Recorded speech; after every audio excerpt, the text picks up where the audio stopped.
sang ni le ko vela kon chon India government in ami le sa ho zo si mel chi na ding thil gon mancha UID iti jing ziu hi chu adar ti chu a hin sim taw na he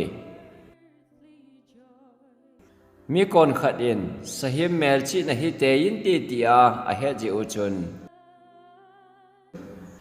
e ho gam sunga di sat in do na to in chi ye jun phat I chan gai ham khat chu a suboi na he ti chun tu hin a thai na hung ki pan ki din sanga sangin nei te te ding in chua chun mi pi chu ilung kham ki tawin mi kon khatin hi chi UID hi khujung ho kila in midlife ho kila hi ta ji chun hi chi zau lo wa hi azo tieng zong le ima cha bol the lo ding a hi in zo le cho chan ge ya issue boy ding wa hin sahim mel chi ne chu hi ding a hi ati bin hang san ta in tu yong hin ado yong aum ki din a hi sahim mel chi na a hi ding ta le igel nep diu chu phalo hel ding a hi chule hang san ta thingam liwa I do da lo ngai ding a hi ama wang chu ana hi de lo wa hi le phachom lo wa ikisu boy me yo hung hi te ding jong a hi thei khi de na hi chuti hi ji a chu ke ho pathian na tong ho jong mo thip chat me yong chu a phadi kit poin chu ji a chu tu ni jana hi epiham aum dan phung di ta chu ka hin phon do ding a hi pathian thu anangai thau ti ve thu phon mung som le li chang ko a chu jo chun van til thum na chun ama ne nong chu azuin ha ta ina samin ko hi la sahem chu le alim chu howa chi bai bu chu le achala ahim akhuda ahima amel chi na kinam do chu kila aum le ama yong chun pathian lunghan na khona chu alunghan na leng pi zu ima to hello hel go sa ki koi chu adon te ding a hi chule van til thing ho mit mu le kel ngoi no mit mu a chu me le kar ka net a thu gem ding a hi te thu a hin sei na hi chule thu phon bung som le thum chang som le go ba chule ama chuna newalin a hok awai chamlen le so hi chang zo si cho khut jit lama ahim achalu ba ahima mel chi na chu aban nei sa hi chule chu chi sahim mel chi na min chu a hi lo la min mohol nei lo chun cho thei ta lo zo thei ta lo a hi ti chu an sei ki na hi chang som le gate na a he chia hin het na chi na akilange lungthim theman he chi sahim mohol chu simhan aje chu he chu mi hem number a hi chule he chi number chu jagub le somgub le gub a hi ahin ti chat ki de na hi chi thua sim do tengu le UID nei lo chu thil zo le cho khapna ding hiding a hi je in UID nei hobowin a cho wa zo theding a hi wang le hichikal wala bible in sahim mel chi na ti chu theding hinam tia ngai to na hi hung ping do a hi ta na hi adang na sim ki rutin bible thupon bung sagi changnia choin pathian hing mel chin choya ni son lama ko na hungkal to van til chom dang khat kamon ama chun ha ta na samin le se de tui khang len su se ding thu ki pi a van til li ho za chun e pathian so te ho chala mel chi na kanam masang sevin na hon le si le tui khang len chu le thing ho su se hi ta divin ti thu e mu bin a he he chia thui sim ho hi I ha thiam thin divin pakai ni bon chaw din phathe e bo pi taw han amen chia hin mel chi na chi ni imu tawin khatna chu sahi mel chi na khut la chalpanga nei ding a hi khat chu pathian mel chi na khut la chalpanga nei kit ding a hi kit na hi chuti chun เมลชีนชินีอุมาฮีขัดโจโจชุอินเอวงายจินอันนี้ตาจุกินเอกบเทโลเฮสเหมเมลชีนันเนยดิ่งอาฮีเลปัจเจนเมลชีนันเนยเทโลดิ่งอาเฮปัจเจนเมลชีนันอินเอวังวาฮีเลสเหมเมลชีนันจงอินเอเทกิโลดิโอเฮขัดโจโจเนยงายจินอาเฮขัดสเบียยองเนยโลวินจงเอาเทกิดปนอาเฮขัดโจสังสุมิโจสินอินเอเตเตดิ่งอาเฮจะไปบุญชินีอิมุตาวินอาเฮฮิจาเห็นปัจเจนจะไปบุญปัจเจนจะไปบุหอจุนอักขุดเลยอัจฉริปางว่าเมลชีดิ่งอาหิตานี่อิเซบังว่าจูสหิมจะไปบุหอยองจูอัจฉริเลยอักขุดว่าเมลชีนี่คิดดิ่งอาหิเฮจิจวนเฮจิโนฮิตอินเดียมีเลสาดีตากิจิตาพัฒนาเฮจินดิ่งเห็นกุมสมดันสิเลกิชิมนะฮิจีอาเฮตัวมาสังอาเปดาจุเลอิสราเอลพัลไลน์จงวันนู้มีดังจงให้เท่ากันสันสัสกิติฮิอาขาดอาคินเอจีอาเฮตัวจงวางฮิติอาคิชิมนะจิงเสียตบลวินจุจีอินเดียมีเลสาดีตาหอจูเมลชีเนจอมเบunique identification เป็ดงาทิลกอนจูอาหุงคิชิมโดอาเฮตานเฮอินเดียเห็นมีเลสาเตดีตาหอจูอาเฮจีนามีอิจัด population ฮีตาเวมกุมสีอาอีขันตัวดานุเลอิลาสัมดานหอที่หอ economic ลามากัมมีเลสาหินาอากิเวตุบเทนดิงาจูไงจัดขัดอาเฮจุเลอินเดียมีเลสาฮิโลดานโลวาฮุงเจงลูดกูทิมาฮุงลูดฮุงกิจาวลูดซุมโฮลาฮุงดันฮัมอามาหอจุยจัดฮัมตีเฮดอ่างไงจินอาเฮฮิติหออาดิงาจูกาดเสียมกตาวินขมีดีตาหัวดิ่งอาจูอาดาร์การ์จูเสียมง่ายดิ่งหิตานอาดาร์การ์เสียมดิ่งอาฮิอากูนาทักูบอินเดียก็มาดิ่งหัวยองจูโคลจินมีฮิจงเล่การ์จูเสียมปีเท่าดิ่งอาฮิอาติวอาฮิอามาวังจูอากาศจูจัดจูมเบฮิดิ่งขมีเลสาฮินักการ์ฮิโลดิ่งอาฮิโคลจินจามนั่นไลเฮจิงนั่นดิ่งจูอาการ์ฮิคิดดิ่งอาฮิอากาศลจงอาจารย์ชมฮิเดฮีเฮติจุนคุมสานีเดสอมจุน Central Government จุน NPR project ฮีอันเสียมโดอินเฮจิ project ฮีตูลซุง local village อิติดิวหินติน sub town อิติว district level โจมโจมาชีปีอาหงฮิปันตันจัวจุนอาขุดจุงอูอามิดไลวมูลาหิตานเฮฮิจีน่ะทิลตุบจูอีพีฮัมอิติวาฮิเลอินเดียก็มาเชียงมิโซซิเมลชีน่ะดัตต้าเบสฮุบเลนตาเลกิจิตอาเซียมอหิอินดัตต้าเบสสุงาฮีมิเฮมโฮทุสิมจูกิละขอมากิมเซลาฮีนาวจูกิคอยลุดิงอเฮจูจีอาลิมลาดิงทุมตาอปอยโมปินฮอจูอิไมเมโลลิมลาวินดินขุดจุมสอมจงฮีอาลาดิงโออิมิดไลวมูนีฮีอาลาดิงโอไอคิดนะเฮฮิติอาจูอีไวดีฮีปีฮัมมิติเลปีฮัมอากิกดนะจีจูอิติอาฮิเลจอมใจเซมาสกิดพอดแล้วหันกาดเขมอัตมินกิเลบนาตัมเทมาเจงินอามาสเปนินจีเลซิมเทมจักรลาสอมสกิเลงาอุมินอาเซยวินmobile phone mang hi scroll khat aum ta in chule passport nei lak som nga wal aumin chule bank account hong chu mi lak zani le som nga wal set aum tan nisi kham khop ding ne ding nei lo mi gan the ho chu lak zasagi le som nga wal set aum ve heta bang mi ho zo se su iti vet sui de ham ti chu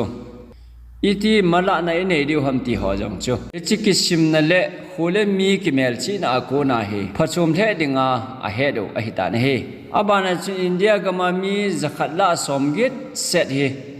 bank account hong dinga e ma hi na mel chi na identity itiu he chi na chu mumal ta het na nei lo lai a hi ben a hi hitabang ta gammi le sa le tui hi nei ki het chen the lo zi u chun wan thang hin na tiêu tin social security atiu tua dinga chu ki chi zo a ki vai hom na ho nei the na dinga chu he chi thilgon hi chi pi ahong hi tan a he vasanan lpg card ineo appointment pension la na dinga pension card sim angajin lekha simhon scholarship ala the na dingowa ID card jong aneu angai jen a he chule nizakhat kilona itiu NRGS iti ho hi tabang ho dinga jong hi job card ne jong angai kit in a he chule life insurance boarding in card ne angai jen gari heading in gari driving license card ne angai ji owners a hi na dinga license card ne angai kit in a he thil ngai cha tam ma jengin hiti ho zo se chu UIDA aki koidut zo ting ta le ka dang ho tam ta choi angai ta pon a he adang ki khat chu UID card agonu appointment na ji pin ta khat chu central government hin kum se le hichi India gam state pumpia mi noi nung diu ho khang to lo zo ti me tin koi masjid na sei lo bin tha sam jap ho dop kang na ding hen budget krol izat ham khat chu aki gong jin a he ama wang chu aki gong di chat banga he aman dan ding ho chu imacha god ki che ta om lo je chon a chang ding ho mi gan the ho le ha sa ho chang ta lovin koi ham mi ching government na tong ne gu bol thei chin ho chun kat hem ho thil di lo ta ho semin tampi pi anane gu jing je u chun India gam hi ilhasam jingovin igen thei jingovin north east gam jong he chi chu ne gu na lampi len ta ke hon je chun central government chun hechi UID he semding apoi motai atiu a hi pen na he hetia chu India mi le sa di ta het chen na ding chon kisimpi na ne ya chu chi ami le sa ho chu ID card pe so ke ding ID sempi so ke ding chu na gong ta na he heti chon planning commission noya government chun akoyin February sani le ko chun Unique Identification Authority of India acham lamin uidai kitin chicho aphut do tawe chairman ding chun Nadan M Nilekani chu gon anahitan ahe epiham apoi mo na dang khat chi ti kit wa hile UID a hin sem tengule Aadhaar card inei wa hile ID card hem ma ki hep na thei talo ding ahe hechi card khem hin mang ho zo se chu akhut jung le amit laivam ho ane ki vet ting le aka chai chu a hem hi ti chu kilang chen sat jeng ding a hin koi ma min khem ma e ma cha ne gu thei ta lo diu a he chu je a chu ID card khem duplicate sema scholarship mi chanding ana chan pi ham a hi lo jong le scholarship changding ho lim sem thu sem ho chu humang ding a he aban kida chu terrorist ho ki het chin thene ding a he India mi le sa hilo gamdanga ko na India su se dinga agu thima hunglut ho met do zung a hi thene ding wa chu unique identification hi phachom the ding a he chule ne gu na corruption su mang na dinga chu poi mama ma jenga hi se ma bong wa chu min khem le dilo ta ka hem se ma sum su chawai chu talo ding a he tu la ya black money ati ho zo se jong talo ding a he he su tu a hi modi hin he chi thil ho hi a he je chon black money tam wal chú gì chun circulation chú ông puin sa cái mang lệ chi để hi at hom gì chú gam mi pi gan theo vin chỉ cho để lo vin sang khát nó là zanga nó chú ai số mang riêng này hi chỉ họ yang chú thil phata hi le kilom ta hi chú le ID card zat chom chom mà chú vay say yo pu le lu da ít chơi ho ration card ít ho fishing permit ít ho border card ít ho driving license card, insurance card, scholarship la na ding ID card, college academy na ding ID card, university academy na ding ID card, ti ho chu za chom tampi kan ngai telovin. Yêu idea hi a helu jeng di hi chu thil bailam dinga a hedu a he. Hi chi UID card manga hi ration ho jong la hi ding hi tan UID card manga hi. Hichichu government in gammi pi hodinga subsidy rate enchang chini thau cooking gas iti hole thil dang agun ho chu homi le sa di ta ID card ne ho chun aman thoma acho thedingu a he ahin la hichi Aadhaar card nei lo howang chun Chichi government control ho mi le sa di ta te dinga man hlom cha cho ding ho chu aga mo cho thei jeng lo di o he aman tama aga ki cho dingu ti na mei a hi ki de na he chule biometric enrollment chung chang a jong hen hechikal wal jong hen thil sei tam sei de sat aum ki din chichu DNA jong ala ki ding o he tikit o na he DNA te ho laventin te chun midlai vom bo se dong hitelovin azo wang le ichi identalo ha tiu hitin I how win ape na nung chan ge hin lim laventin hitabanga chu nasata email chi ding wa hi ati wa hi dental impression jong dinga asei ki do hi ita sa chung wa ahom su thiang na dinga DNA sample kila ho chu ngain tin forensic procedure kimang to jingjeng en tin tia kichata asei che o he ama wang chu hi chi hoi hi chi na hung san dung zu yin bol the jong chu hin ti hin la hi chan ge ya DNA kila pi kiti ho hi kiti ho mong hi government in bol agunai pun human right dankal ahi to kilhonin zalen pelke na mimel zalen chut be na je chun bolding jong ago mong po we ti hi nana head deu kano min hi chi vanoya kiphal ahi pu na he chule barcode ana sei zomjing kitaw hitibin ngai dan thu se ho chun hi chi sum hol hon suma hol naw athil sim da wa amen le quality izakai amel chi naw chombe am ho thila he ti ki he thene ding wa number api u barcode ki ti computer a asim do thei ding ho chu aning thum asaw hungum hi number group chi api wen chi cho za group song group la group avota wen cho hi gu thima sa he mail chi na cho hi ta ya ti wa hi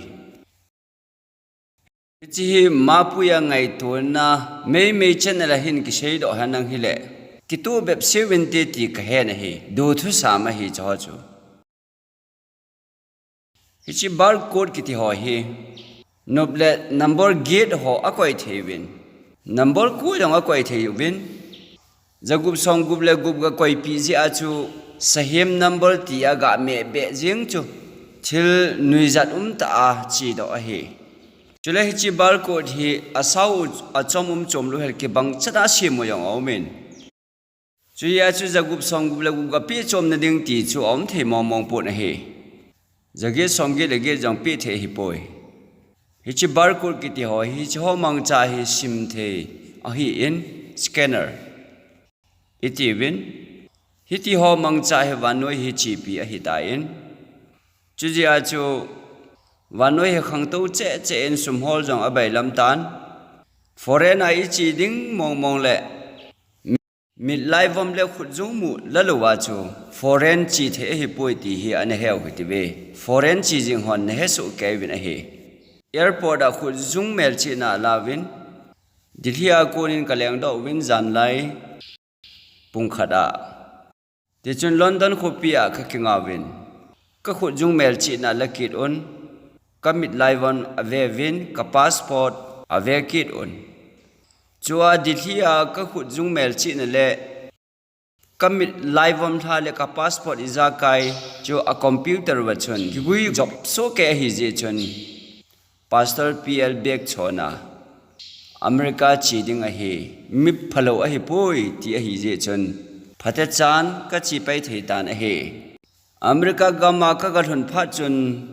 ฮิตบองมาจนอเมริกากามาจนดิวตี้ก็เปลกาลกายว่าไงจินคัสตอมดิวตี้ฮอจูอีพีฮัมนามินนพาสปอร์ตโซอินอาร์ทีวินกับพาสปอร์ตอุลสุกเวทสาววินคอมพิวเตอร์สกันบอลงาลูวินขุดจุงเมลชินลักกิดอุนมิดไลฟ์วอมชาลักกิดอุนเฮชิปาเฮอดีเอมิจอนพลาวเฮปุยมิจอรามาคนพาสเซอร์นัตองเฮดิลีอาคนอินซอลดาหงแรงดอจะเฮ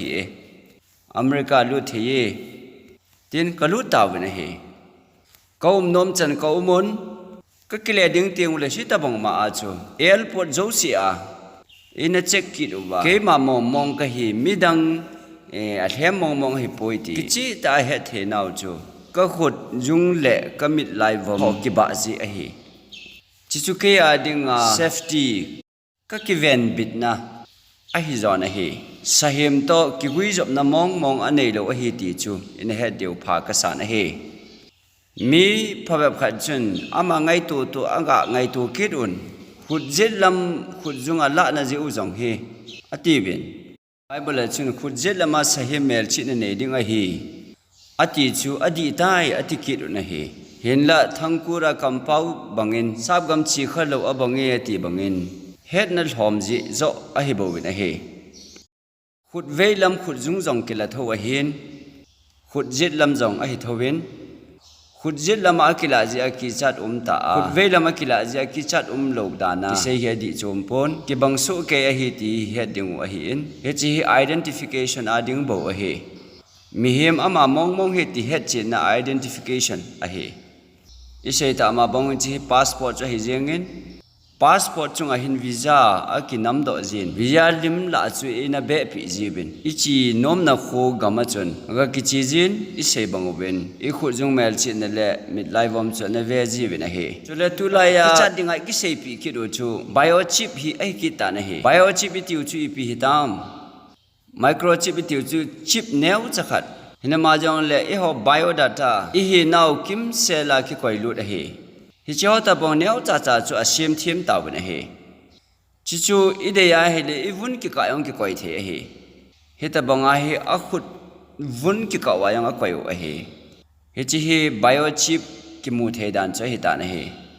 เล่พอแบบขัดจูชินิลังติแบบขัดเนียวจะขัดเปะดิบเด็บอาเซียมกิดวินชินิเตตาบองขัดสุงาจูอิคุมซาโดอิเป็นคุมูมินเลเฮาส์นัมเบอร์เลอิจากายการเลพาสปอร์ตอิจากายนัมเบอร์ฮอโจเซแอดเดรสอิไปสันเนฮอโจเซจูสุงาจูสุเกะเฮนะเฮฮิตาบังกอยเทนะขบจูอเฮกิดนะเฮฮิติฮอจูฮิวกุสุงาอกอยบะตาซายองเกกอยเทกิดเฮฮิตาบังอาเฮทำขัดจะเลียนเดวินอาเซียมวินวุนเลตาซาเกกะอากอยุนอาคุยบิดกิดวินเฮฮิตาบังเฮนอาฮิเทดานอา practice อวินexperiment อาบอลวินพอเว็บจู่ตุงตูนจอนามุนองไลตาจุนฮิตาบังเฮนอากอยปีกิดนะเฮเฮจิจู RFID อาทีวิน radio frequency advanced fashion อาทีฮาวจังฮิตาบังอาเฮอากอยเทียวเฮอาฮิเทดานอาหินโชว์เฮเห็นละฮิจิฮีgovernment ดันกัลอหินมิจอมเบเจลูด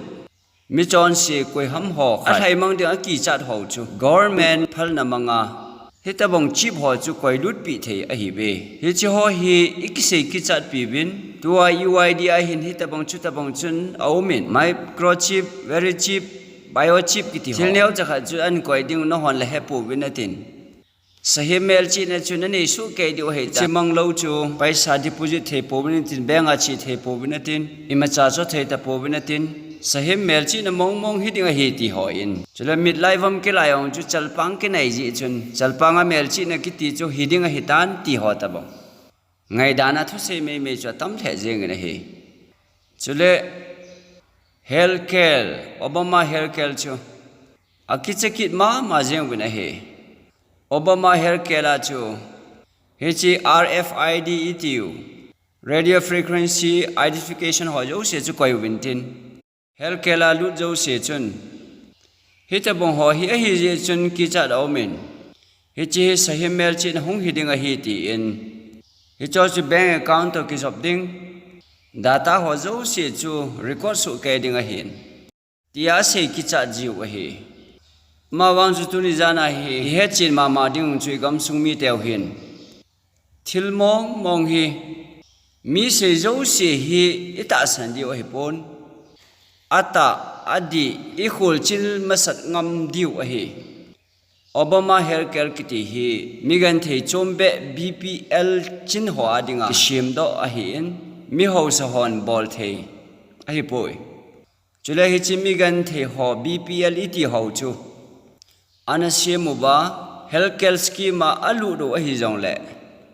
achanu te ho achapate ho hung khan le do ba lekha hung thip ta uba a hi le government na ho a hin to the ta uba income hoi ta a hi le Obama healthcare a kona chu drop thu ding a hi vin he aji chu tax a kona chu amu su ke o hi jak kai income chu he su ke ta ji u chun nang chu healthcare la na yaw the ta lo de hi ti a hi jeng ne he he chi hi Mizoram ding jong a hi pon America Mizo se ding jong a hi pon America jong migan the holding di sana bo a hi sahim mel chi na to hin ki gui job na mong anei lo a hi ti chu a jo ting ta yong le phate tan hin sei chin kit nang ka ting radio frequency identification le UID hi sei ma ding mong a hi poi UID ki ti chu India mi le sa ho zo sia ding a hin RFID wang cha UID masang pe a abong le aken agan chaw le asakol howa awa saw be se lo na ding le amu kit loi sal kit na di win ana koi pi chal chul ta win mi jo sen India mi lo win jong chu ya chu ID card to hin ki bang lo a he ti heading o hin he chi India ga ma steam engine hung lut ma sa pen chu ana sei ta lew han tui hu in thilsa machine in engine chu a hin sa in pistol hit ya ki ta to a kon chun rail chu a kai thei ta ye ti amu do ta win chu chi steam engine khol India ga ma lut ti lai chun thilha a hi ati win mi tam ta cha ki cha bna he a ki cha do he hen la phat a che jingin a hi do dan a he do ta bna he kai le thu se yo a so lo na dingin UID ki ti chu sahim mel chi na hi thei ding ham ti chu na veu te UID hi sahim mel chi na hi thei lo ding a hi ti tu ni jana hi zem khou ta gam sumi pi te ho koma ka sei pi nom na hi ve Bible thu sei to akibang poi ti hi ka sei nom na hi sahim mel chi na le pathin mel chi na hi Jingzan lam ting le izil khom the bab di hin to jan chu UID bo ka sei na lai de hi sahim mel chi na hi thelo ding dan bo ka sei man ding a hi amma sapen in India government hi sahim chu ana hi tale Bible in sahim a hi ti chu hi tale ami le sa mel chi na ho chu sahim mel chi na hi jeng thei ding a hi Hen la Bible in sahim ati hi India government hi ahi lo je chun India mi le sa ki mel chi na hi sahim mel chi na hi jeng thei lo a hi chule abana chun sahim mel chi na chu wanoi mi zo si alien anew a hop awai in anei ding kel ngoi no hin le kha bua amin kiji lo zo se chun anei di o hi ta na hi UID itiu wang hi India mi le sa hoding bo hin wanoi hope a hi po na hi mizo si jong a hop pu na hi vesana ni gamsung wa UID Aadhaar card isi wa hi le isopio Burma ko na hungjin restaurant le hotel la kilo a thakal hani sumlo hodinga sim the a hi pu na hi now sen ching hodinga jong sim the hi pu na hi Bangladesh a ko na guthi ma hunglut hodinga jong sim the hi pu na hi India mi le sa di ta identified holding abo ahe hechichun sahim melchi na to hin ki ba na anei pu na he ti chu hin ta lang chin in ahe mi zo se a hop lo ahi je chun chule UID ki ti hin ho thu sa khul to ki gui job na khat cha jo anei pu na he Punjabi siksa kho hi pum chon UID kinai thejin Christian hi chi angai pu na hi Judaism hi pumin UID akinai thejin India mi a hi pole Buddhist sa kho hi jong le UID anei thejin a he Christian hi pumin UID anei thejin a he UID ki ti hin ita san naw ipathin thu hi khat cha yong asuling pun a he UID inei uba Hindu ga hi te ding ngai chu hi le UID chu nei ngai lo hil chi a he UID inei uba Christian na hi da tha ding ngai chu hi ta le UID chu thi na ding khop he yong le nei lo ngam ding hi bin a he hen la UID nei puma hi thagau thianga dim se the hin Jesu ta san jing the hin lai jin sit gal zo the hin UID kiti hichi vanoya mihem ihi sung sewa chu ichen na government sunga ikhusa na sunguba ta salam thila ke ho man le office a ke ho mat thena ding le thil bailam cha ke ho thena dinga ki go nga bo a hi en thagaw lam thil to ki gui job na anei pon a he hichi chu he cheno angai jin a he hiya chi ke hlep na mei mei a hi en Bible he thim lo ho in Chili piham khat ama ho ngai lung su to ho chan sei ji bin a sei ki chat me me yo a hi bo bin he chuana mel chi cha khe on lang UID nei pumin ipi hi jong le ide de chu theu bin UID nei lo hon jong paisa nei u le bazala ade de ki cho thein a he ama wang chu UID nei lo wa hi le Aadhaar card nei lo le India mi le sa te dinga Government in subsidy rate a control and chang chini thau tui aman thoma api ho chu chang thelo ding a hi ti na jeng a hi bo na he chule mid life vam kila hi sahim mel chi na chalpanga ne na ding chu an hi tale a hi ti na wang hi lovin India gama hi mid chang nei lo Mizoram mihim sanga tamzo au muvin ahe ama ho chun Jesu yong hepo win Krista yong ata san po win ahe Hindu sa kho he win adat mama win ahe amen uwa melchi na ding ane lo je u chun sahim melchi na ne thelo ding uti na hi ta ma chal pangu ba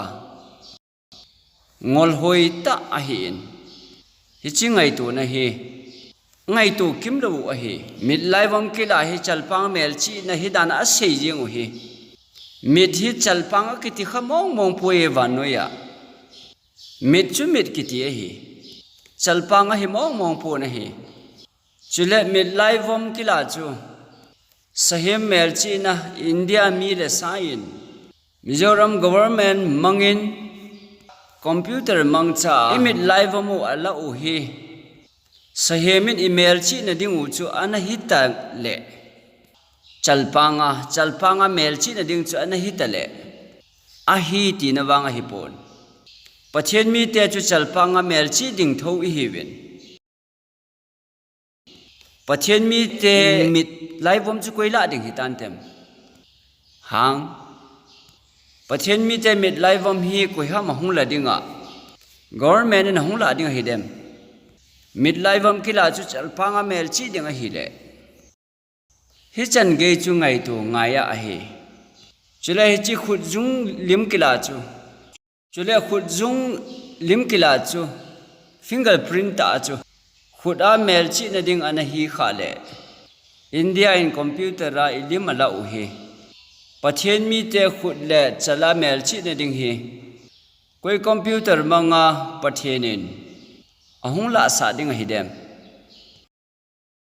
chujia chu hi chingai tu na hin thagau lam thil angai tu phapu ve UID hi sahim mel chi na hi ti a ana se jing jeng ho hin kapau hi ngai ma daw han lang Bible pathian thu thagau hi na amu phalo ti na me a hi zo na he pathian thu hi thagau a hi in thagau wa kun lo wa chu ki he thiam thei lo a hi in pol in a se na hi korin bongnia sahim le alim chi bai bu na le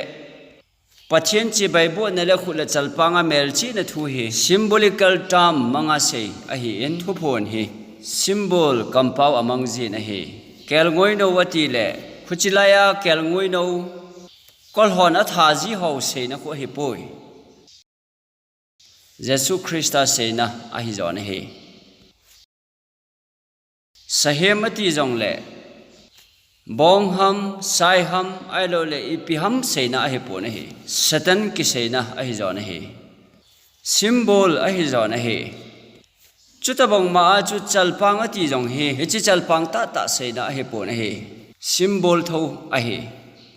khut ati jong le chi khut ta ta se na a hi ngai po na hi chi prophecy kampaw a hi gau thu se ho a hi symbol aman mai a hi chi chu jing jan teng le phata tai se ding wa hi je in ka sei man lo de hin chu ya chu khut phang ham fingerprint tiu le mit lai bam hi sahi mel chi na chal pang le khuda nei na ana hi kha hi le pathian mi te khut le chal panga mel chi na chu koi computer na hung la ding hi tam ti hi ngai tu ngai jin a he boi ta a he pathian su te chal panga mel chi ding a hi in pathian cha te chu ko ham amit lai bam hung la ding America te na hung la diu ham hello hela hi hiti lam cha hi poi ti hi pakai ye sumina ka he sa na hi we ki cha ding ho bo ki cha deu ki cha lo ding ho chu ki cha do ngai po na hi che jing o ten khuda mel chi na chu fingerprint chu khuda mel chi de ding chu hi ta le India gam jeng se a hi khut phang nei lo khut nei lo hi mizoram mi pi sanga tam zo hi uma a hi chuti ai la ma ho chu ki mel chi the ta lo ding ti na ham ban la nei po bin khut phang jong nei po bin a hi hin la hi chi ho chun sahem mel chi na nei the loading o hi ti na hi po na hi hu hing loading pakai Yesu Christa ta san a hi lo wa peng tha di ta lagau thing nei mi a hi lo wa hi le ban dot mona chi ding tho tho hi we sahem mel chi na nei tho tho di chuti chu hi le sahem mel chi na hi you the id hi poi ti hi ki chi de wa hi dai amen UID nei sa ho chuna khudu atan ki ru ngai jin tin amin o jong ala da o ngai ativin tu masang chun champhaya nu khat chun lung le ya ko ne chin atu pa khat chu amit chu ana kal kal na hi ative apeng choi choi jeng di chun ain sa en thang te hung thai kho amanovin police a koi ve ative na he hichlaya hin chan mari a jong hin nu khat anom ki din ka kampau hin nei na hot de ka ging chapo in ama ko ma ka chin hichi thil dan ka hil ta chun ama ki pa tan UID chula ni ki kap tan asai gim ne ho chun na khut na tan lowa na mit na kal do lo le hu hing na hi ta lo ding he tia na sei gi cha ji u chun pathian thagau thiang da tha da na ki ge le hem mel chi na ne ya ki ge la hi tai en jong ananom ta po in akap tan a he hin la ka ga chia pathian thu dan ka ge hil ta chun ki pa ta en tu hin ta na he pathian chu thang bai ta han a khut chu ana ki tan jeng jong le fingerprint a khut jung chu na tan bong han nang khut bong in anom ta jong le khut tong pu ma hi mi ta jong ki jong the na lai hi khut tong pu ma hi zo thu se jing the na lai ji khut tong pu ma hi pathian thu yong nil the na lai hi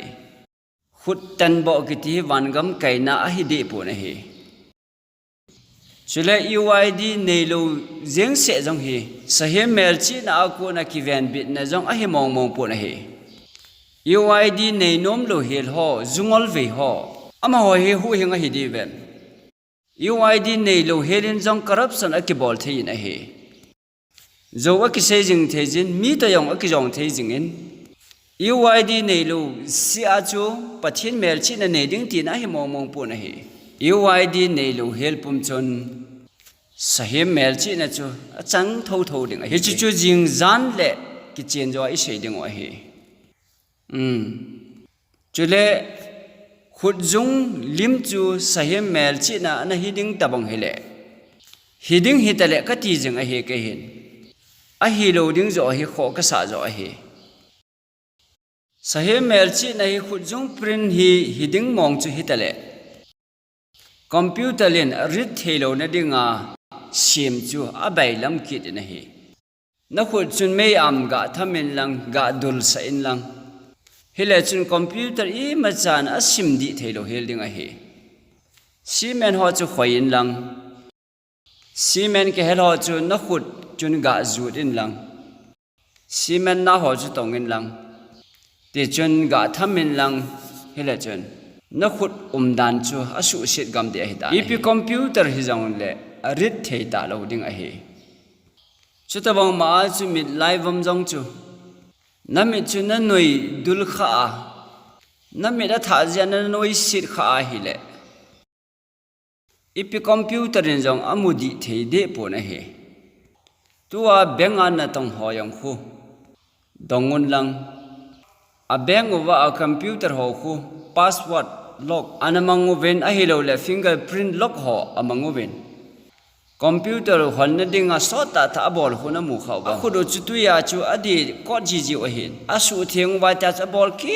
kit o ba chong chu tu ya ga de ko ven ti chuna bol theng kit o ven aga rit sa kit o ven chu ta le ba o hon the o he ti na mu kha di o he na khu zung jam ala u chu ga thai ke en lang anunga sa le chun ipi computer hi jong le asim the da lo he ki chat na ding khat cha jong om po na he ki chat aum lo hil na hi ka za chat na zo hi chu ta banga chu biochip ki ho yong chu hi chi bun ki ka hi ki koi the mong a hi a koi chu ana koi chu hi ta yong le chu na de phat le na la do the a hi se chai in ti chun so chu ga khian se le chun sahi mel chi na ne lo ti na hi jing na hi ipi computer ipi antenna hi jong le amu phatapon amu thei tapon hi chute banglom lo ma chu satan hi ngol hi pui golte ho sahi mel chi na hi ID ka na ki koya ga men sa me thei ding sim lo ding hi na tha mang sa ta ai le I na ti di tam sahem mel chi na hi khi sa mang the hi pui khang do tau te pathen mi te ho thagau thiang ki hil na hi pomjo tau hi te so pi te ho bible hi sim jing o ti ve chu ye chu ni cho me hin boy pu te ti hi ka hin sei no ma hi UID nei lo ji a lungmon ding a hi po na hi van noi hi pathenin zan ni nei khanovin pathen hing mel chi na le sahem mel chi na a hi zo se hi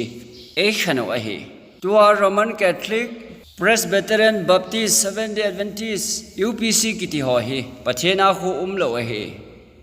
kelngoi no nungzui ho le sahem nungzui yen pathenin e khano ben a hi hobung Paul denomination tina hi ema va mudung zuya Jesu Christa ta sana ping tha a thagau thing pui hoina changa ema va mudung zui zo sia adi zo si hoi zo sia pha zo si job nom hobung tina hin om su ke jina he tabong mi ho chu mu thelo hobung tia min vo a hi ve hetabong mi ho chun pathen thu ta chu a hin mu to pe wa hi le pathen hing mel chi na chu chang ding a hi bin he hobung tina mi zo se peng tha lo zo se chun thagau thing chu anei lo je u chun sahemel chi na anei so ke diu ai ta ne he UID nei lo zo sin jong sahemel chi na chu anei so ke diu he aki chon do na munu wa ko na chu sahi mel chi na chang tho tho de hi ve UID ne hi u jong le hi chui he do ngai ye chule chalpang ti wa hi le ka se ma bangin symbol kampau te ka thu kampau manga se hi je chun he chi i chalpang ta wa zagup song gup le gup hung ki ji ding hi a he poi ti hi ita san ding o hi thu phon hi prophecy ativin thil hung hung wa ding se na a hin thu phon bung som na se gi chang li chang nga chun simu ti ve he chinu mai no chun pon sat nup da pon san thi pasilin sana ki song man dam jeng le tui ko changin a ki jamin chile khut a chun thil thet ta le azon than hoina be nen dim set sana khon khat a ki chai na he chile a chala chun hi chimin hi a ki shune thugil babylon khopi chung nung wanoi le sit no ti ho le thil thet ta ho nu ti in hi chin no ti zo ati hi hobung chi di lo se na chu a hi in tui tampi chunga to no ti chu a hi achala babylon kholopi le se na no ti ho le thet ta ho nu tia kisun min au me ati na hi hobung hin chalpang ani mong hinam literal la ding a hi le hoi jam hobung chalpang chu te ka thu kampau he ti he them ni ngai ye gol te ho hobung chi di lo no ti zo hobung se na he alang khala chun hi tabang ta chun ka ga ve na hi le kel ngoi no chu zion mos chunga chun adin kamon mi sang zakhat le sang som di le sang di to a hi ama ho chu achaluwa ama min le pa min kisuna a hi ati na hi he chi he wanoi ki chaina boina tribulation tho do ho pathian mel chi na chalpanga kitchen ho ase na cha hi en chu chi kel ngoi no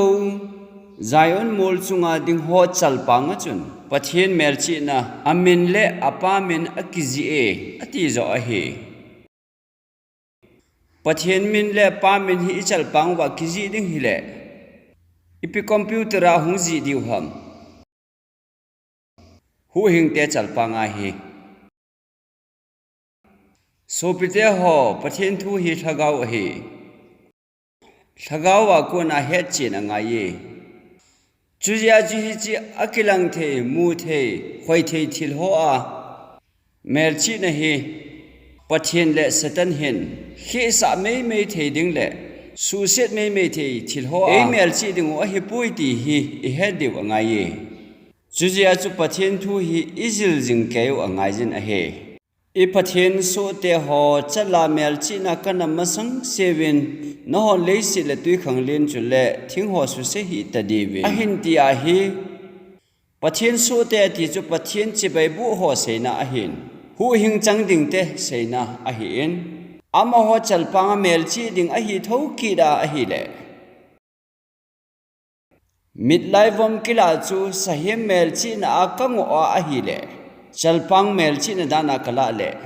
pathian mi te chalpang mel chi dinga hi pathian mi te mit lai vom chu kuina la ding ham ti hi ka do na hi chuya chu ta bonga ngai tu na iman cha u chu ta salam wal jingin wanoi thil wal jing hi pathian thu athagau na akonin iman phapu we tina hi chuya chu pathian thu hi kineu sat azil angaijin a he chalpanga mel chi ding kiti hi jing ni khole se ding hi jong le phapep khat kamu sa no moven a he hitabanga hi chalpanga computer chip phum ding ham a he nai sai pon hitabanga sei ho la ami khat sei ka het chu a video chu ka ve in tu ni chun a sei them the jengin ako mam ho chun ata san ma jeng ding wa hin tu lai thip na hi sang the jeng ta bilkul sa tha jong le midang bilkul ki wo ngai lo win di mangin isel ho hi aprin do the ta win nakul hem chu aprin do the ta win atu ki jeng thewe yong ati na hi chule tu lai wanoi hi akhang to ta chalpanga ga mel chi ding jong hi achum be a gaji khal khala ngai po in hitia hi laser mangcha hita he ga ti zat zat wa achal pangu ba chu sahi mel chi na he ga ji mai thiu hi ati hi chuti cho hi le koi me cha hi abit ding adam ding thei ding ham anom no mo chu hi tia cha ka ba kap diu hi jeng a hin anop le nop lo chu thu chom hin tin laser manga chu mel chi diu hi ta in mi yo se chal panga chu gala ko na laser ko na hitia chu kap thei jeng o hi so pite ho hi ta bong ki hlep na la a hi iki ba lut dingo a hi po na hi ration card ho hi needing kicha hi in vanoi anom sungin India paisa ho mending yong kicha hi in vanoi anom sungin Kaiser achu Kaiser ai pi jing diu pathian thil chu pathian ko mai pi diu a hi jing in hi amen hi chi vanoi ai chen sung wa hi government lam kai ho chu pathian go de hi ati na hi rom chun Hichi ya chama ho thu yong hi chan ge ham khat chu e ho le bi dal hi lo le inun di wa ngai ja a he government ding ami ta san ta hi ding wa ngai ji khasna pi de ti le ipi me di wa he se ju ho yong chun je su ko ma don le kai chung changa do na pi u chun na pai sa chu nei ve sa wen ati hichi koi lim ham ati wen kaisar ati wen achu ti he le kaisar pi yeng tang vem nang pete nga koi choi nang nga ga manin akam juga kele chun cheni na muding cha kon chun don le kai chu pi jing ta na ti na he government in don le kai ei phu du ho jong he gam mi le sai hi pu ba hi le i phun chel di o he pun thungai ta ai pi di o hi zo na he pathian thungai na adal pu na he a kho pin pa zo chu bible ki hel na di pathian thu hi isu ke jing jing ba ration card ne chu kicha he jong leo han UID chu ne hi be jong leo han bible ki hel ta ki bang lo wa i chi wa hi le satan mel chi na sahem mel chi na chu i chan tho ding wa hi ti na a he chu ji a chu chalpang ki ti hi hitia hi chalpang ta number zagup song ble gup ki ji ding a hi ti na jong akopu na he laser mang cha ga ji ding ti jong akopu na he Bible in chalpang ati hi ipi se na ham Jeremiah bunga chang thum na simu diwe po bin hi amai changu achalu songpi sangin ata sa zo bin lungkhel ding anom po bin hi jahin chalpang chung chang ase imu bin songpi sangin achalpang ata sa zo bin lungkhel ding anom po bin hi ati hi ipi ko na ham ne hil the diu ham alung chimu ata be se alung khel nom po ve ti na hiloding ham amen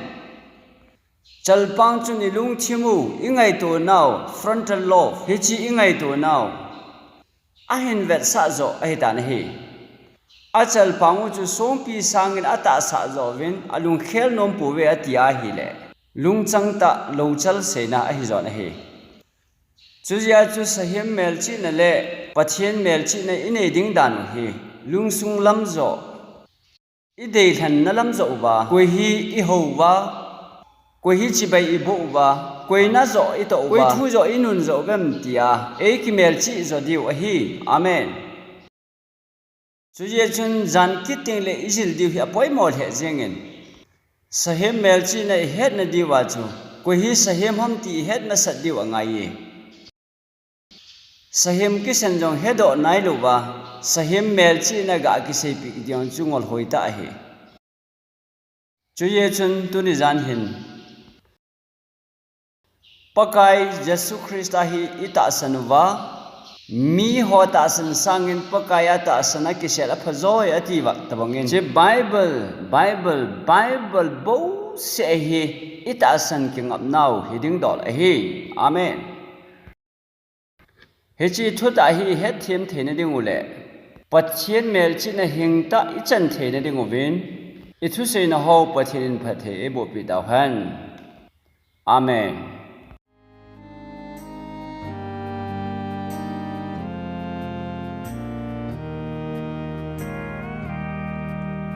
Lời xin nun khoan gì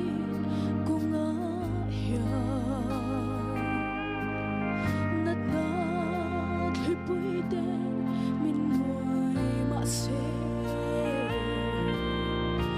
vui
rau đam na min bek te hi ta tan lal pa al hu swal chi ke cha lo hi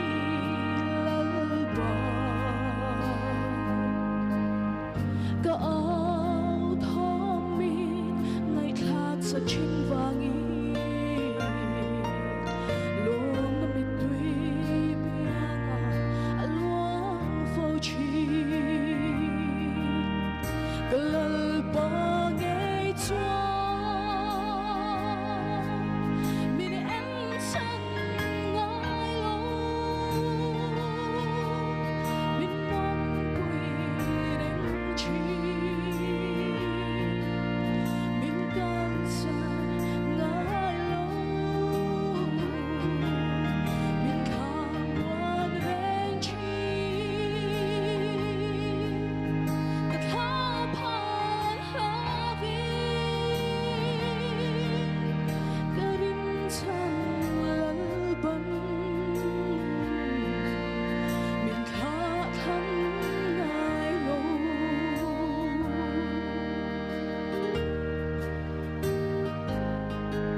ngày tu lal pa ita kani ka thin lung hi ka ron hane I khong ngày na ba ni min ka yang che cha tuan ron theng theng I râu bùi ngờ râm khó bùi môi ạ choa cơ lơ bò nghe choa mình em sân ngái lô mình nôm quỳ đánh chi mình cơn xa ngái lô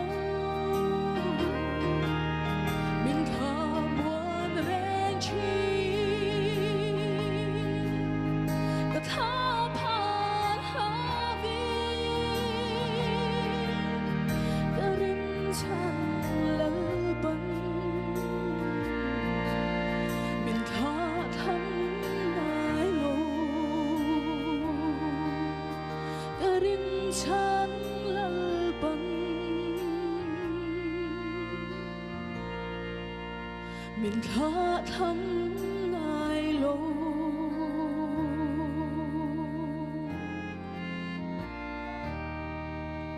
ลัลปาโรเปโรเซ